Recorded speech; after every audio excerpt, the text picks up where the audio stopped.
buenos días, señores y señoras. Mi nombre es Nelson Torre García. Soy abogado titulado de la Universidad de Santander, UDES, sede Cúcuta.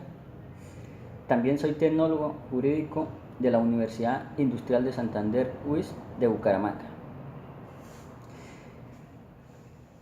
La clase de hoy se trata sobre la tipicidad, primer elemento de la conducta punible y sus elementos. Cuando hablamos de tipicidad, hacemos referencia a un encajamiento de un comportamiento a un tipo penal. Es decir, ese comportamiento que realizó una persona debe estar consagrado en la parte especial del Código Penal como delito. Si no está consagrado, entonces no habrá responsabilidad penal.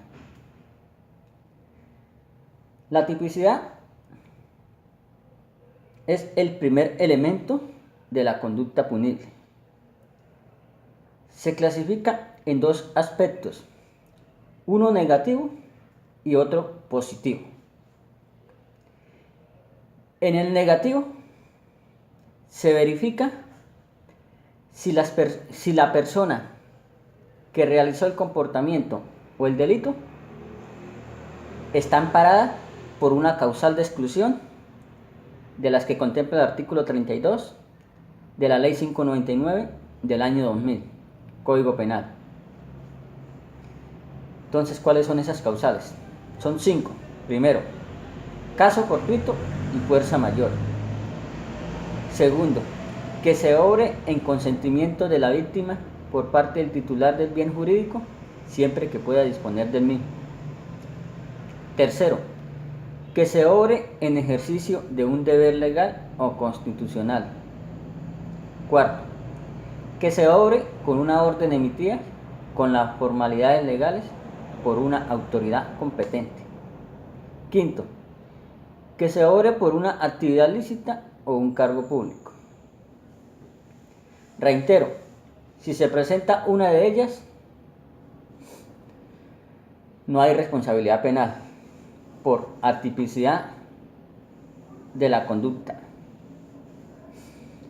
Ahora, si no se presenta, se pasa al segundo aspecto, que es el positivo.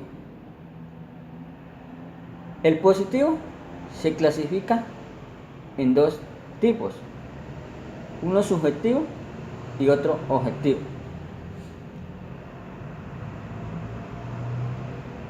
En el subjetivo se verifican las modalidades de la conducta punible y nos remitimos al artículo 21 del Código Penal, Ley 599, el cual dice: modalidades de la conducta punible: podrá ser dolosa, culposa o preterintencional. Entonces, ¿qué quiere decir modalidades de la conducta punible? Ahí se verifica qué intención tenía la persona en el momento de realizar el hecho. Reitero, si lo hizo con culpa, si lo hizo con dolo o preterintención. Vamos a definir qué es el dolo. Primer elemento. Dice, artículo 22, la conducta es dolosa cuando el agente conoce los hechos constitutivos de la infracción penal y quiere su realización. Ese es el dolo directo. Pero como el dolo se clasifica de dos maneras, dolo directo e indirecto, y también eventual. Entonces vamos a definir el segundo elemento, que es el eventual. Dice, también será dolosa cuando la realización de la infracción penal ha sido prevista como probable y su no producción se deja librada al azar. Entonces, ese es el dolo eventual. Y el dolo indirecto es cuando la voluntad va dirigida a un objeto o un sujeto y el resultado se da contra otra persona u otro objeto. ¿Qué quiere decir? Que le apuntó a una persona y le dio a otra. Entonces voy a dar un ejemplo de dolo directo. Digamos que Pedro Pérez compra un arma y le propina 4 tiros a Juan Jaimes, causándole la muerte. Ese es dolo directo. Dolo indirecto, el mismo ejemplo. Pedro Pérez compra un arma, le apunta a Juan Jaimes, pero resulta que le causa la muerte es a María, que es la esposa de Jaime. La voluntad iba dirigida hacia Jaimes, pero el resultado se dio fue contra María. Entonces ese es el dolo indirecto. Dolo eventual. El dolo eventual, un ejemplo será que una persona se esté ahogando y haya otra por fuera de la piscina. Y la que está por fuera ve que la otra se está ahogando y pide auxilio. Pero no hace el deber de salvarla. Dice, dejémosla, sabe nadar. Y resulta que se ahoga. ¿Por qué es dolo eventual? Porque deja el resultado a la suerte, pudiendo salvarle la vida. Entonces, si la persona muere, comete el delito a título de dolo eventual. Culpa.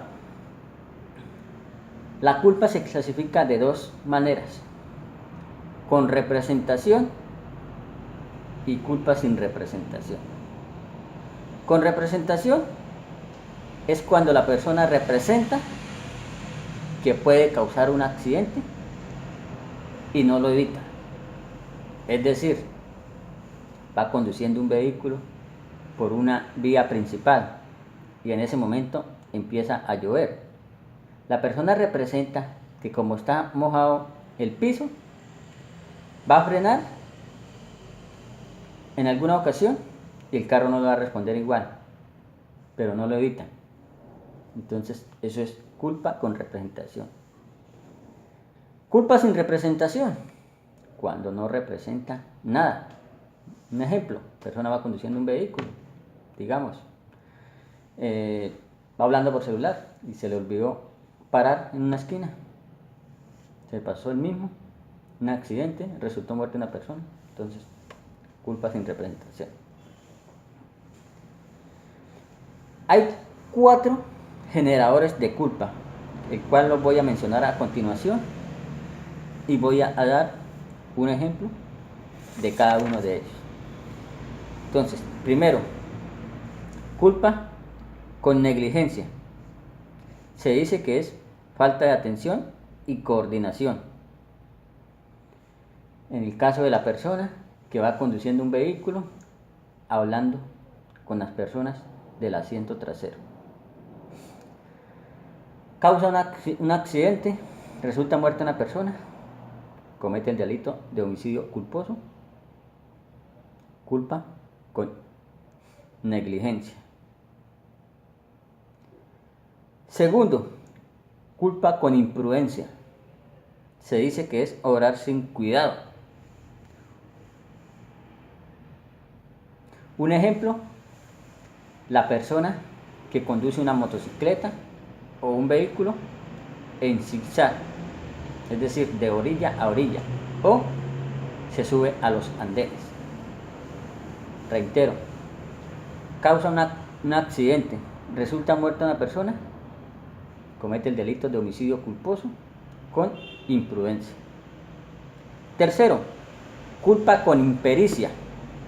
Se dice que es falta de actitud para la realización de una actividad. Un ejemplo de ella, el caso de la persona que acabó de terminar el curso de conducción, no tiene experiencia suficiente y se va para una vía principal a una velocidad alta, teniendo conocimiento de que no tiene experiencia. Entonces, comete un delito, causa la muerte de una persona en accidente, comete el delito de homicidio culposo con impericia. Último, culpa con violación a los reglamentos. Y este hace referencia a apartarse de las normas de tránsito. Un ejemplo, la persona que se pasa los semáforos en rojo, no realiza los pares, comete un accidente, le causa la muerte a una persona, culpa con violación a los reglamentos. Entonces, señores, esa es la culpa. La preterintención. Pero señores, qué pena, me faltó definir la culpa. Entonces el artículo 22 lo define como, el 23, perdón, como el deber objetivo del cuidado. La preterintención, tercer elemento y último, dice el artículo 24, la conducta es preterintencional cuando la infracción va más allá de la intención de la gente. Un ejemplo, Pepito Pérez le dice, le voy a dar una tanda a Julián, como para que se acuerde de mí. Y resulta que Pepito le mete un puño en la frente. Julián se va hacia atrás, cae contra una piedra y resulta muerto. Ese es homicidio preterintencional, ya que la intención de Pepito era cascarlo, mas no matarlo. Entonces, señores y señores, esas son las modalidades de la conducta punible y que hacen referencia al aspecto positivo, al tipo subjetivo, tipo objetivo.